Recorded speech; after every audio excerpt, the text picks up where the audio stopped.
Iya, selamat malam jemaat yang di sini maupun yang di rumah. Ya, selamat malam. Ya. Oke, ini khusus malam doa, ya, malam doa. Baik, saya ingin mengajak jemaat sekalian, baik yang di sini maupun yang di rumah, untuk membuka Alkitab kita di Injil Matius pasal 6. Mari kita buka Injil Matius pasal yang ke-6. Kita membaca dari ayat 5 sampai 15. Ayat 5 sampai 15. Mari kita baca bersama-sama, baik yang di sini maupun yang di rumah. Hal berdoa. Sama-sama 1, 2, 3. Dan apabila kamu berdoa, janganlah berdoa seperti orang munafik. Mereka suka mengucapkan doanya dengan berdiri dalam rumah-rumah ibadat dan pada tikungan-tikungan jalan raya, supaya mereka dilihat orang. Aku berkata kepadamu, sesungguhnya mereka sudah mendapat upahnya. Tetapi jika engkau berdoa, masuklah ke dalam kamarmu, tutuplah pintu dan berdoalah kepada Bapamu yang ada di tempat tersembunyi. Maka Bapamu yang melihat yang tersembunyi akan membalasnya kepadamu. Lagi pula dalam doamu itu janganlah kamu bertele-tele seperti kebiasaan orang yang tidak mengenal Allah. Mereka menyangka bahwa karena banyaknya kata-kata doanya akan dikabulkan. Jadi janganlah kamu seperti mereka, karena Bapamu mengetahui apa yang kamu perlukan sebelum kamu memintanya. Karena itu berdoalah demikian, Bapa kami yang di sorga, dikuduskanlah namamu, datanglah kerajaanmu, jadilah kehendakmu di bumi seperti di sorga. Berikanlah kami pada hari ini makanan kami yang secukupnya, dan ampunilah kami akan kesalahan kami, seperti kami juga mengampuni orang yang bersalah kepada kami. Dan janganlah membawa kami ke dalam pencobaan, tetapi lepaskanlah kami daripada yang jahat. Karena engkaulah yang mempunyai kerajaan, dan kuasa, dan kemuliaan, sampai selama-lamanya. Amin.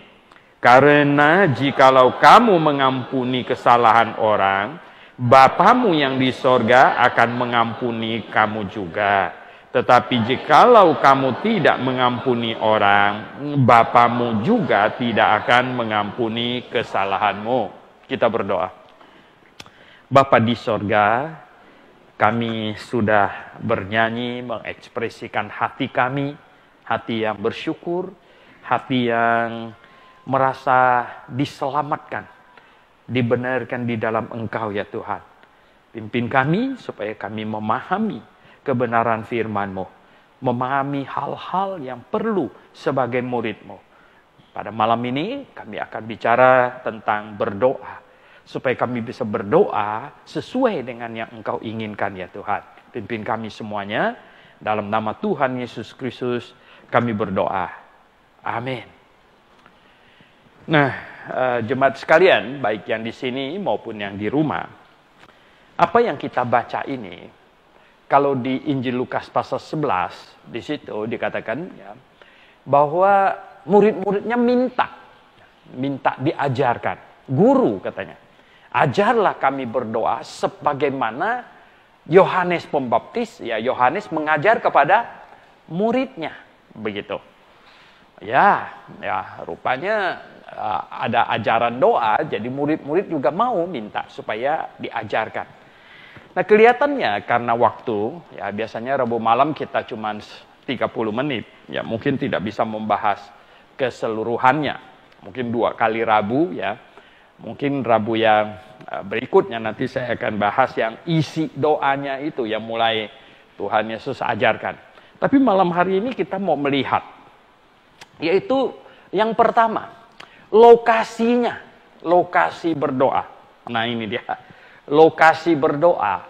Jadi Tuhan Yesus bilang, ya, kalau kamu mau berdoa, ini konsep doa dulu. Konsep doa perjanjian baru yang sudah berubah. Ya. Konsep doa. Kalau di perjanjian lama ada namanya ibadah doa. Ya, ibadah puasa. Ini semuanya ibadah. Gitu. Tapi sebenarnya di dalam jemaat perjanjian baru, kita tidak ada yang namanya ibadah doa. Doa itu murni kita bicara kepada Bapa. Jadi anak bicara kepada Bapa. Ah ini ya. Ini jadi bukan sebuah ibadah yang wah mesti dilakukan begini begitu dan lain sebagainya. Lokasinya mesti di sini begini begitu. Wah enggak. Di jemaat perjanjian baru tidak ada yang macam begini lagi. Lucu sekali pada waktu saya sampai di Israel di sana, saya lupa itu di Bukit Nebo atau apa begitu ya. Kami dibawa ke sana, kemudian yang bawa tur tuh bilang, bapak-bapak, ibu-ibu, dan Pak Suhento dibilang, ini di sini doa paling didengar Tuhan katanya. Dikasih waktu 30 menit untuk berdoa di dalamnya. Waktu itu saya bilang sama Simo sama Pak Irwan, kita nggak mau masuk. Jadi kami nggak mau masuk ke dalam. Yang bawa tur, loh kenapa nggak mau masuk Pak? Ini kan doanya paling didengar Tuhan di sini. Ngawur ini orang. Bagaimana bisa ada lokasi doa paling didengar Tuhan? Ya enggak? Oh, mana ada macam begini. Nah, ini kekristenan sedang kacau balau. Ya. Kekristenan kehilangan konsep yang benar gitu loh. Terutama mereka yang tur sana tur sini ini. Ya, itu disesatkan.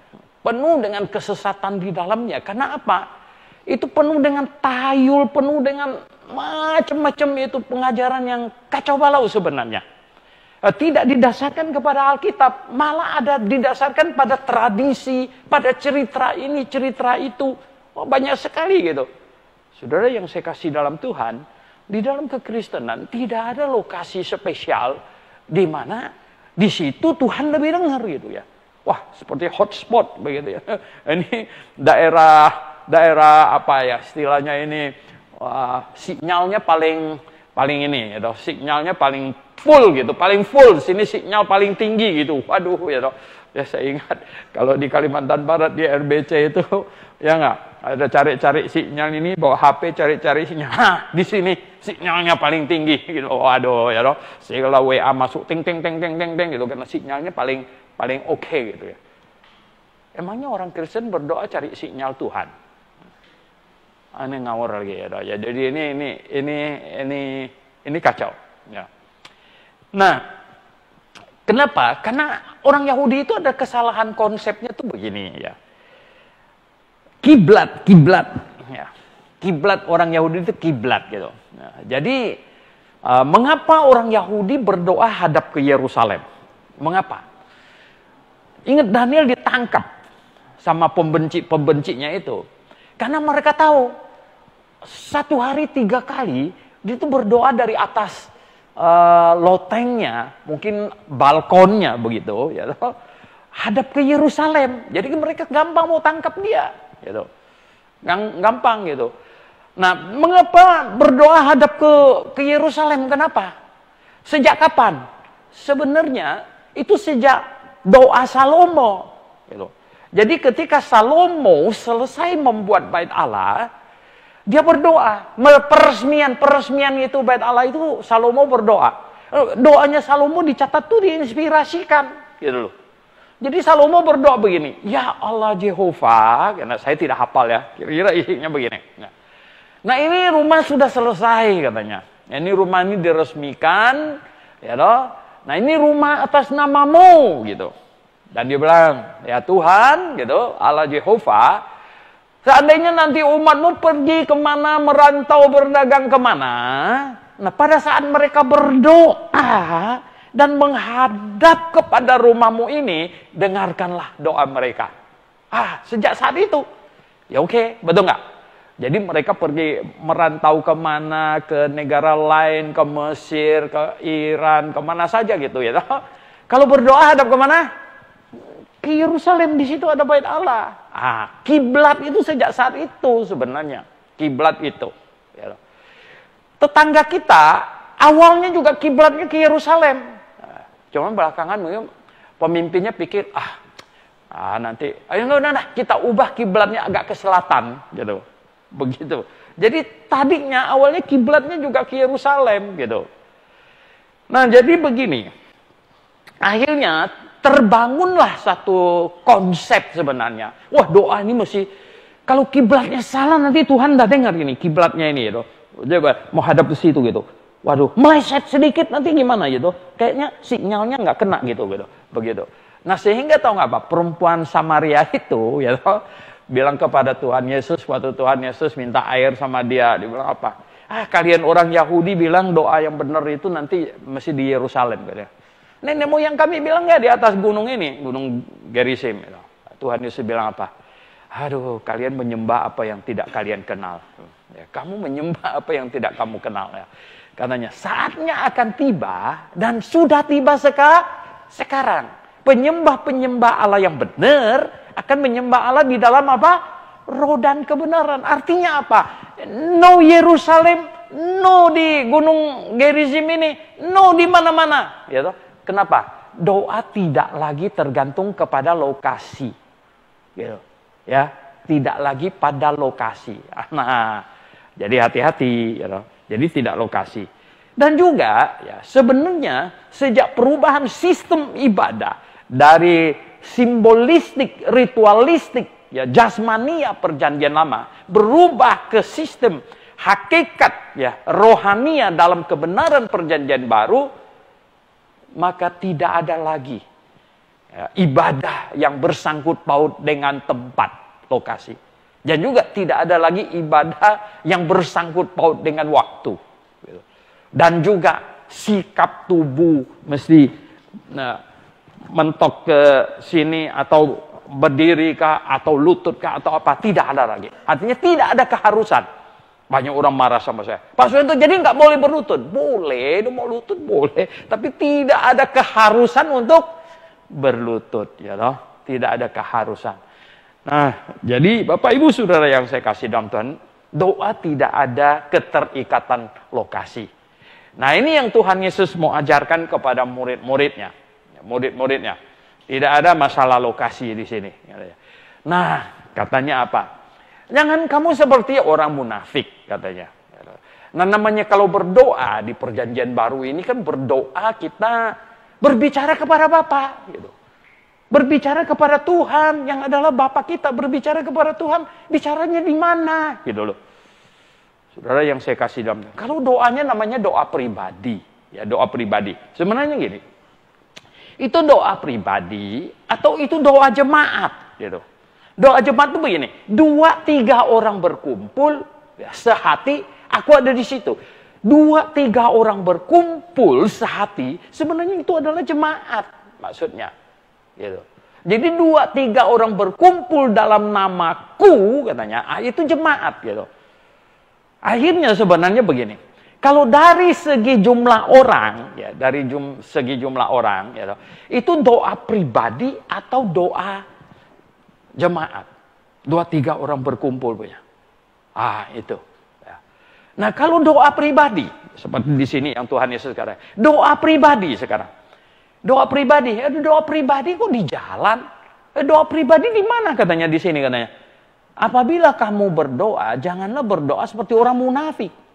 Mereka mengucapkan doanya dengan berdiri di rumah-rumah ibadat dan pada tikungan-tikungan jalan raya.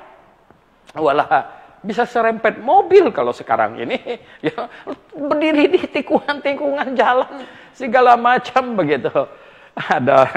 Ada orang foto bahkan video ke HP saya ya di grup katanya itu. Ada kelompok di Eropa, enggak tahu di kota apa gitu, di Italia itu. Wah, mereka karena saking takutnya sama COVID-19 ya, saking paniknya, saking stresnya segala macam katanya. Banyak yang di jalan mereka berdoa nangis-nangis segala macam. Loh, saya lihat, loh kenapa pula mereka berdoa di jalan? Berlutut-lutut di jalan segala macam, kenapa pula gitu? Saudara yang saya kasih dalam Tuhan Yesus. Lihatlah apa yang Tuhan ajarkan di sini. Kalau kamu berdoa, kalau itu doa pribadi, ya, doa pribadi. Ya, bukan untuk di-show kan gitu, di-show bukan untuk ditunjukkan gitu. Doa pribadi. Loh, kamu bicara sama Bapa di surga. Lo bicaranya di mana gitu ya, toh? Nah, lokasi. Yang katanya di sini, ya udah masuk ke dalam rumah aja, gitu ya enggak. Doanya di kamar, duduk, boleh sih di ruang tamu. Inti dari pengajaran Tuhan ini sebenarnya di sini itu adalah apa? Doa bukan untuk ditunjuk-tunjukin orang, ya. Doa bukan untuk ditunjuk-tunjuk. Wah lihat nih, itu, wih, dia tobat loh, wih, dia tuh lihat tuh di jalanan tuh dia tuh, wih, rajin loh doanya, ya toh, begitu, bukan. Bukan untuk begitu. Doa itu adalah komunikasi. Kita berbicara kepada Bapa di sorga. Nah, itu yang Tuhan mau katakan di sini kan ya. Ya, jadi berdoa jangan seperti orang munafik. Jadi dia berdoa bicara kepada Tuhan, tapi supaya dilihat-lihat semua orang. Waduh, nah ini yang motivasi di hati ini sebenarnya, yang perlu bagus, baik gitu. Jadi lokasinya. Nah, ada doa jemaat, ya. Ada doa pribadi. Kalau di jemaat di sini, ya doa jemaat di sini. Kalau doa di jemaat kan orangnya lebih dari satu, ya, orangnya lebih dari satu. Waktu saya masih muda, apalagi waktu masih kecil, saya tahu orang Kristen nggak pernah doa keroyokan, doa keroyokan. Tapi sejak pengaruh dari Korea Selatan begitu kencang ke sini, angin tiup dari utara itu ya kencang di sini. Ya. Oh banyak yang pergi ke sana jalan-jalan, pulang ke sini, saya kasih nama sebutnya itu apa? Doa keroyokan. Doa keroyokan itu apa itu? 50 orang katanya. Mari kita sehati berdoa buka suara sama-sama. Ngawurnya bukan main. Nah, kalau 50 orang buka suara sama-sama itu sehati apa 50 hati? Ya enggak? Itu 50 hati kan masing-masing omong beda betul loh. Ya, masing-masing omong sesuai dengan hatinya. Bagaimana bisa sehati 50 orang ngomong serentak semuanya itu seperti bunyi lebah. Kemudian apa? Ya toh, pelan-pelan makin berkurang gitu ya toh. Akhirnya apa? Tinggal 2-3 orang, kemudian berkurang, tinggal 1 orang, kemudian berhenti sendiri. Pup. Ya, sudah gitu. Itu. Saya ingat, Simu pasti ingat. Tahun berapa waktu kami ke Samarinda itu ya. Ya saya dipaksa nginap ke rumah satu bapak. Ya udah saya nginap di situ. Akhirnya besoknya kalau nggak salah akan ada seminar yang kita bikin gitu. Malamnya saya dibawa ke persekutuan doa mereka. Ya kira-kira kami nggak sampai 20 orang duduk di ruangan gitu. Ya belakangin dinding duduk gitu. Wah katanya kita sehati buka suara doa sama-sama. Biasanya begitu saya tidak doa. Saya ikutin orang yang sebelah saya gitu. Ya kan kalau dia omong saya omong bagaimana begitu ya toh. Dan akhirnya ramai gitu. Wah, akhirnya makin berkurang. Nah, satu ibu nggak mau berhenti dia. Wih, nggak mau berhenti itu. Sudah nggak mau berhenti, inilah nggak ngerti lagi dia mau. Nggak mau berhenti gitu. Waduh ya. Jadi cukup lama kami menunggu gitu. Dia nggak mau berhenti ini bagaimana ini ya. Akhirnya saya buka mata saya. Dan orang yang punya rumah yang saya tinggal di rumahnya itu dia di depan saya. Jadi kami sama-sama buka mata begitu lihat ketemu gitu. Jadi saya tunduk lagi gitu. Waduh, akhirnya dia tahu mungkin ya saya nggak biasa begitu. Akhirnya dia suruh orang yang dekat ibu-ibu tuh sodok, dia suruh dia berhenti gitu. Akhirnya berhenti juga ibu itu. Saudara yang saya kasih dalam Tuhan Yesus. Ya. Nah, begini ya. Kalau doa pribadi itu urusan pribadi, ya. Itu urusan pribadi. Kalau doa ada orang lain, kelompok. Ini jemaat gitu. Berarti kalau mau sehati, jemaat itu yang dipentingkan dalam doa jemaat itu adalah apa? Sehati. Sehati. Sehati itu artinya apa? Pikiran kita sama, yang kita minta itu sama kepada Tuhan. Hati kita tuh sama-sama disatukan untuk meminta sesuatu yang sama kepada Tuhan. Berarti kita satu orang yang memimpin, semuanya dengarkan dia. Dan kita ikut mengaminkan semua yang diucapkan oleh dia. Gitu loh. Tadi Samuel berdoa, ya kita dengerin. Betul nggak? Amin. Betul. Ya. Saya juga sama ikut gitu. Makanya yang mimpin tuh harus cukup keras suaranya. Supaya semua orang bisa dengar gitu. Sebab kalau kita tidak dengar, kita mau amin kan. Wah, kalau dia marah-marah Tuhan, saya nggak mau ikut amin gitu kan. Ya nggak, jadi ini bagaimana gitu, nggak bisa gitu, ya toh. Nah, kita mesti dengar apa yang dia omong, kita mesti dengar, kita dengar dengan baik, jadi kita mengaminkan, ya Tuhan, saya aminkan, amin Tuhan, saya ikutkan. Nah itu yang namanya sehati sebenarnya, sehati, berdoa dengan sehati. Nah kalau masing-masing, itu ya memang masing-masing hati, ya udah di rumah dia sendiri gitu ya, masing-masing doa sendiri begitu. Nah, itu artinya doa sendiri gitu. Nah, oke. Jadi masalah lokasi sama masalah jemaat atau pribadi gitu ya. Kalau pribadi ya usahakanlah itu urusan kamu sendiri gitu. Kalau urusan sendiri mau berdoa, apakah sangat mendesak sekarang di jalan harus berdoa? Ya kalau memang sangat mendesak di jalan harus berdoa, juga jangan di tikungan, betul nggak? Ya, di tikungan kan bisa diserempet mobil gitu, gitu. Ya agak pinggir sedikit begitu ya nggak? Di mana gitu, oke, ya tempatnya agak tersembunyi, kita berdoa sebentar di situ, boleh ya boleh saja gitu ya, toh. Makanya itu motivasi ini sangat penting gitu. Apa sengaja itu mau untuk dilihat orang, untuk dipuji-puji gitu? Oh jangan gitu ya. Nah, lalu sekarang ini begini ya, toh. Yang namanya yang sering kali ini ya, ini karena pelajaran berdoa malam hari ini. Wow, gitu. Ini sering kali di grup-grup kita dipeskan itu. Doa berantai katanya. Wah, doa berantai lagi ya. Doa berantai dengan ancaman lagi. Oh ya, benar nggak dapat itu ya? Dengan ancaman katanya. Kalau doa ini tidak dipes katanya ya. Wah, lalu anak akan mati, lalu entah apa-apa lagi diancam. Kejam amat. Ini kelewatan ini ya. Nggak ada macam begini. Kekristenan nggak ada yang macam begini ya. Kalau kamu tidak meneruskan doa ini kepada 5 orang, ya wah begini begitu. Oh nggak ada ya. Yang macam begini. Ini orang Kristen yang kecampur ini faham mistik ya. Kekristenan kecampur mistik ini yang begini ini ya. Nah ini kita bilang nggak ada yang macam begitu ya. Nah kemudian ada banyak lagi. Modelnya Kristen yang campur mistik itu apa?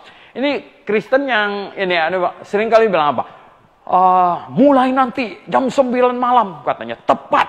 Ya. Wih, seluruh Indonesia kita berdoa supaya COVID-19 gitu, teratasi. Wah, jam 9 tepat. Peng kita berdoa seluruh Indonesia. Waduh. Gitu. Nah coba Anda bisa bayangkan, ya, seluruh Indonesia berapa juta orang Kristen. Apa maksudnya? Apa maksudnya, saudara? Ya, Tuhan akan dengar karena rame-rame begitu? Ya, wah itu sih kemasukan konsep demo kalau begitu. Ya enggak? Jadi rame-rame kalau Tuhan jadi dengar. No. Bukan itu, ya dok. Bukan itu sebenarnya. Yang penting ya di dalam doa, yang penting lagi di dalam doa ini, ya dok. Selain sikap kita benar, tulus tadi ya, pribadi maupun jemaat, sebenarnya yang paling penting ya, baik doa pribadi maupun doa jemaat itu adalah apa? Hati kita benar di hadapan Tuhan. Di bagian lain Tuhan Yesus ada mengajarkan tentang doa katanya ya. Kalau kamu belum beres dengan saudaramu katanya ya, beresin dulu kemudian baru datang berdoa begitu. Nah oleh sebab itu kan yang penting ini adalah apa? Hati kita harus pelong. Hati kita benar di hadapan Tuhan. Tuhan mau anaknya benar gitu. Ya, benar karena kita minta kepada Bapa. Kalau kita minta kepada Bapa, kita nggak beres sebenarnya kita belum Bapa gitu. Itu dia bukan Bapa kita. Belum jadi anak begitu loh. Jadi Bapak Ibu Saudara sekalian, ya, yang di rumah juga, yang paling penting itu sebenarnya hati kita. Sudah jadi anak atau belum? Karena kalau kita masuk ke masalah pokok ini, isi doanya, Tuhan Yesus sudah mengajarkan, panggillah Bapa yang di sorga. Bapa, sudah jadi anak belum? Gitu. Kalau belum jadi anak, mau minta sama siapa? Gitu. Nah, kita minta kepada Bapa, jadi nomor satu kita jadi anak, gitu. Jadi anak. Nah, ini penting sekali. Jadi oleh sebab itulah, ya, kita lihat di sini lokasi berdoa, ya, keseriusan hati kita, jumlah, kalau lebih, kalau ada orang-orang lain itu berarti jemaat. Nah, kalau jemaat kita itu utamakan kesehatian. Oleh sebab itu, ya, tidak benar misalnya kita 10 orang berdoa sehati, lalu 3 orang pula yang buka suaranya. Lalu sekarang hati kita mau ikut yang mana, gitu kan? Mau ikut yang mana? Nah, oleh sebab itulah kita tidak mau melakukan itu di sini. Ya, udah satu kita pilih aja. Ya, kamu yang omong ya, gitu. Kita ikut dengarkan dia, gitu. Karena apa? Karena kita mengutamakan kesehatian, gitu. Supaya dia yang omong, kita ikut apa yang dia omongkan, begitu. Oke. Nah, yang berikut, ya, kalau kita lihat, ya kan karena di sini berdoa untuk kepada Bapamu, makanya kita harus menjadi anak, ya. Ini penting, ya. Maka Bapamu yang melihat tersebut. Tuhan ulangi terus Bapamu. Jadi kita berbicara kepada Bapa. Nah, ini penting. Nah, kemudian hal yang kedua, ya, kita tidak cukup banyak waktu. Di sini adalah katanya, kalau kita lihat dari ayat 7, katanya, lagi pula dalam doamu itu, janganlah kamu bertele-tele. Bertele-tele. Seperti kebiasaan orang yang tidak mengenal Allah. Bertele-tele. Tele-tele itu berpanjang-panjang gitu. Ya. Telepon. Ya, telepon kan omongnya tempat jauh gitu. Ya. Bertele-tele. Aduh. Ya. Ulang-ulang. Bertele-tele. Tetapi begini. Nah, di tempat yang lain, Rasul Paulus bilang apa? Berdoalah senantiasa. Terus di tempat yang lain, di Lukas pasal 18 bilang, janganlah kamu jemu-jemu dalam berdoa. Jadi tidak jemu-jemu berdoa senantiasa, tetapi tidak bertele-tele. Nah, itu bagaimana cara sekarang ya? Tidak bertele-tele. Orang Kristen berdoa, yang Alkitabiah, kita tahu kita bicara sama Bapa. Kita bicara sama Bapa kita. Oleh sebab itu kita omong yang tulus. Yang tulus, yang baik. Tidak bertele-tele. Boleh nggak minta lagi dan minta lagi? Boleh. Ya. Sampai Tuhan Yesus kasih perumpamaan seorang janda yang datang kepada hakim yang jahat, katanya hakimnya jahat lagi gitu ya. Karena datang terus ya, aduh, ya toh. Udahlah, dengarkan dia. Tapi bertele-tele sama tak jemu-jemu itu apa bedanya? Kalau bertele-tele dengan kata yang banyak, karena di sini ada loh dia. Mereka menyangka bahwa karena banyaknya kata-kata, doanya akan didengar. Waduh. Saya kadang-kadang ya dengar orang berdoa, Tuhan kuatkan, teguhkan, kencangkan, itu sama semuanya. Betul nggak? Ya kan? Nah, apa bedanya dikuatkan, diteguhkan, dikencangkan, dikokohkan gitu loh. Gitu. Ah, ini yang sebenarnya banyak kata-katanya, gitu. Banyak kata-katanya. Coba. Nah, begini ya. Tahun berapa ada namanya Ramot Sianturi, itu kakak kelas kalian. Ya, sekarang dia ada di Sumatera. Ya nggak selesai jadi. Dia tuh kerja satu di perusahaan obat di Tangerang di sana. Satu perusahaan dengan Pak Seng Chuan itu, tahu Pak Seng Chuan? Yang jemaat kita sampai sekarang. Pak Seng Chuan itu kan pensiun. Akhirnya dia datang ke sini cari saya. Wah, dia bilang, Pak Suhento, saya mau tahu gereja yang benar. Begini. Tanya saya. Wah, oke, saya jadi waktu itu kan sesang awal. Saya tanya sama dia, bagaimana kamu bisa terkesan kami ini gereja yang benar dengan yang Alkitabiah? Dia bilang, Pak Suhento. Padahal Pak Sencuannya enggak tahu. Dia bilang, Di perusahaan kami, dia bilang, saya perhatikan cara doanya Pak Seng Chuan ini beda dengan semua yang lain. Waduh, coba kamu bisa bayangkan, ini doanya jemaat Grafe beda. Saudara yang saya kasih dalam Tuhan, kenapa? Karena kita berdoanya tulus. Ya, tulus. Kata-katanya tidak dibuat-buat. Tuhan, kami pada malam hari ini datang. Gitu. Kayak mau pidato gitu doanya. Wah, kita doa dengan setulus-tulusnya berbicara kepada Tuhan. Ya. Oleh sebab itu tahu nggak apa? Tiap-tiap kata kita itu keluar dengan tulus gitu. Saya sering kali mau mengkoreksi orang yang doanya sering kali apa? Ya, Tuhan, terima kasih malam ini kami boleh datang. Selesainya saya tanya, siapa yang larang kamu datang? Kenapa kamu malam ini bersyukur boleh datang? Ya. Siapa yang ada istri larang? Atau siapa larang? Oh, enggak ada, Pak. Maksudnya apa boleh? Maksudnya saya bisa datang. Nah, kenapa tidak pakai kata bisa? Kenapa kamu pakai kata boleh? Ya. Jadi gini, ya. Dalam kita berdoa, tiap-tiap kata yang kita keluarkan, ya, tiap-tiap kata yang kita keluarkan, itu harus benar. Gitu. Ya, tidak ditambah, tidak dikurang. Benar, sesuai dengan arti kata itu. Ya memang kita mau omong itu. Gitu loh. Ya, bukan mau omong itu pakai ini. Jadi gimana gitu. Bukan begitu caranya. Gitu. Jadi kita memang mau omong itu. Gitu. Nah, itu sampaikan dengan setulus-tulusnya. Gitu. Itu sebenarnya. Jadi tidak bertele-tele. Tidak bertele-tele dengan omong tuh ulang. Ya toh. Tuhan tolonglah, Tuhan tolonglah, Tuhan tolonglah, Tuhan tolonglah semalaman gitu. Wih, ini orang nggak capek dong. Sebelum saya pergi ke Amerika, berarti sebelum tahun 93. Saya pergi satu rumah orang kaya sekali. Wah, kaya sekali. Di daerah Ancol Barat di sana. Wih, rumahnya besar sekali, bukan main besarnya. Halamannya besar sekali. Orang sangat sukses. Saya ikut masuk ke dalam rumahnya. Sebenarnya waktu itu kalau saya tidak pergi ke Amerika, tinggalkan dia bisa percaya Tuhan. Ya, Pak Yunus kenal belakangan. Kemudian ya masuk ke rumahnya.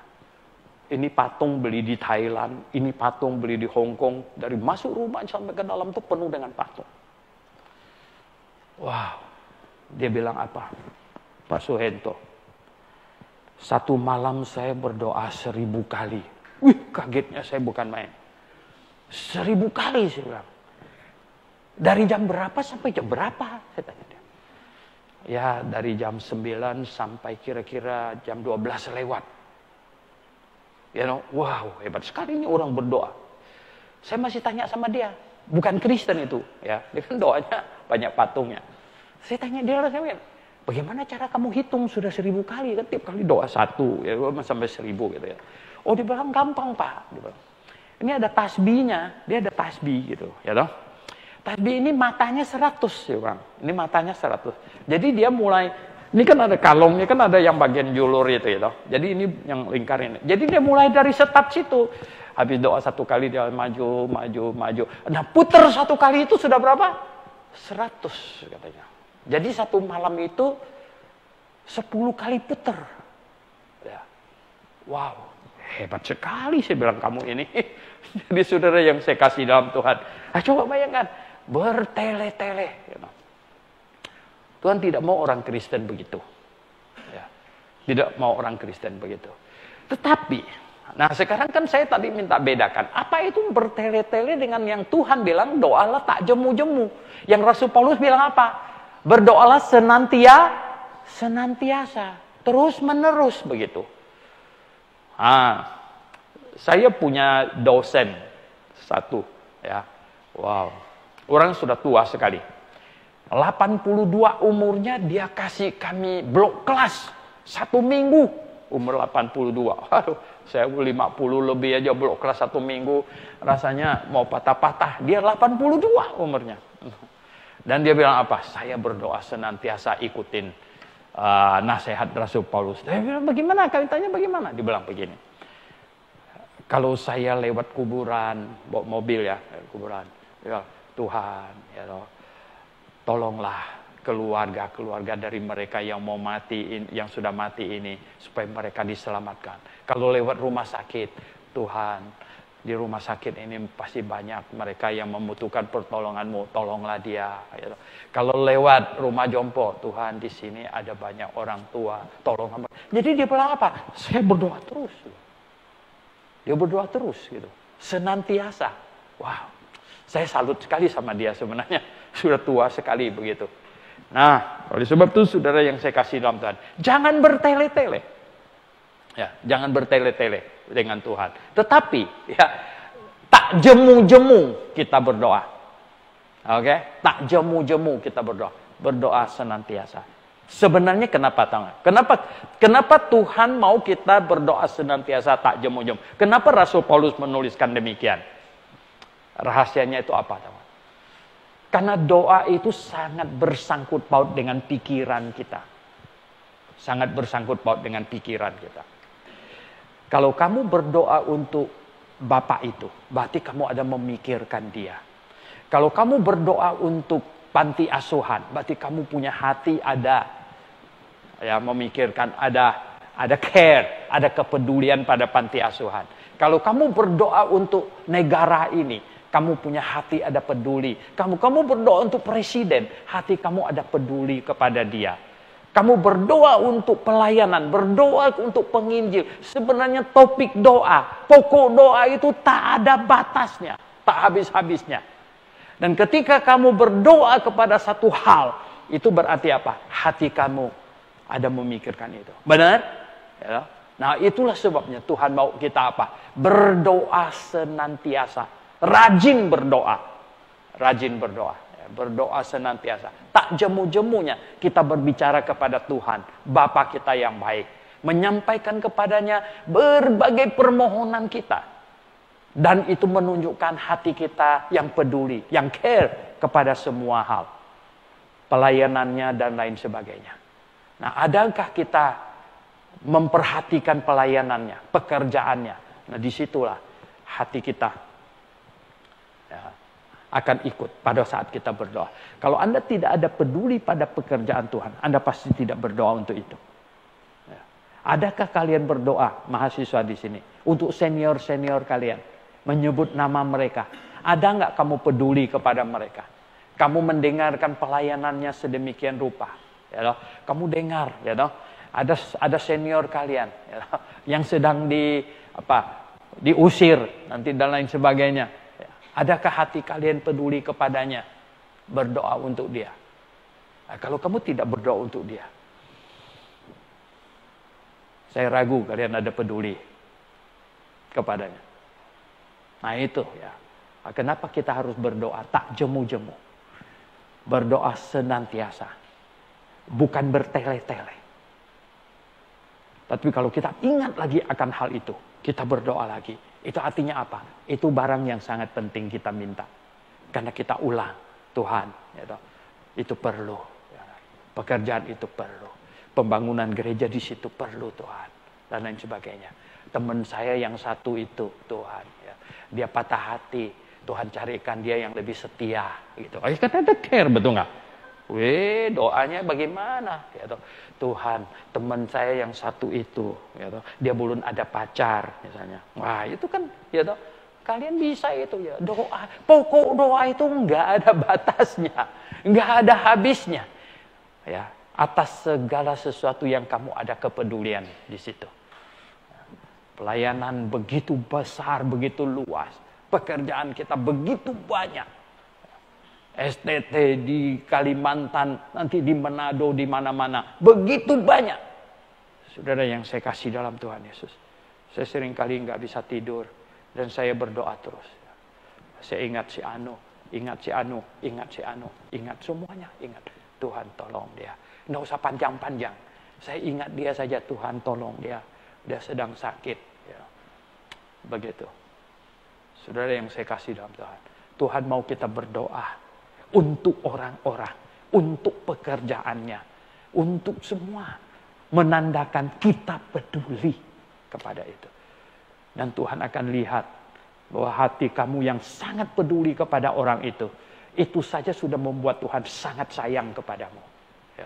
Tuhan akan sayang kamu, karena Tuhan tahu, anak saya satu ini. Ya.